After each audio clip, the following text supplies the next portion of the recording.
In this video I'm going to show you how to show or hide the Safari toolbar on your iPhone. That is quite simple and easy to do, so let's begin. And first, open up your Safari browser and now go to some website. It can be Google, Apple or whatever.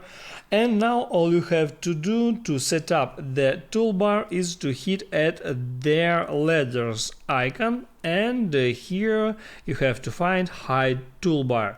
Just hit on that and now your toolbar is hidden. You can use your Safari browser as you normally do, and if you want to open up the toolbar again, you can just simply hit at URL right there at the bottom and now it comes up. That's how it works, guys. If this video helped you out, don't forget to like and subscribe.